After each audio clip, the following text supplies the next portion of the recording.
Meteor runs on top of the NodeJS platform, and normally we don't worry about installing or using NodeJS directly because Meteor does that for us. But when we start running our application in production, or if we want to build our application manually, then we'll use NodeJS. So in this video, I'm going to show you how to install Node and then how to manage versions of Node really easily using a special NPM module. Installing Node is pretty straightforward. Just head over to the nodejs.org website and click the big install button. That'll download an installer that you can then click on. Notice that this will install the Node executable under the user local bin path. So click the continue button and follow the instructions to install the latest version of Node.js for your platform. Once Node is finished installing correctly, you should be able to open a terminal and type Node and the -v flag to make sure that we have the latest version of Node installed. We should also have the Node package manager installed for us automatically, and we can see that by typing npm.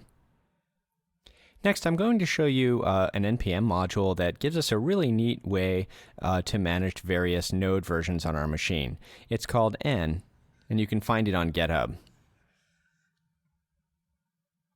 To install the n package, you can use sudo for sudo privileges, and we'll use npm install and then the -v flag to install this as a global command line tool, and we'll install n. Once you've typed your password, it should install this npm package. Now we can type n to get a sense for how this tool works. Notice it has all the different versions of Node that we have on the local system. I can use the up and down arrows to select the particular version that I'd like to use for a given session. To see a list of the various commands, I can type nhelp. And you can see a few useful commands here, like installing the latest using nlatest, or the latest stable version by typing nstable. Now, sometimes Meteor will only support a particular version of Node, like 0.10.29. So we can install a particular version simply by typing n and then the version.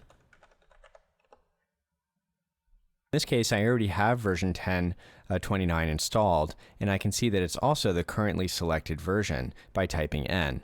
And I can verify that by typing node and using the -v flag to see what version of Node I'm currently using in this session.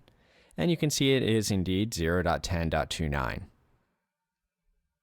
In this video, I showed you how to install Node.js from scratch, and then how to use the n package from npm to more easily manage different Node versions on the same machine.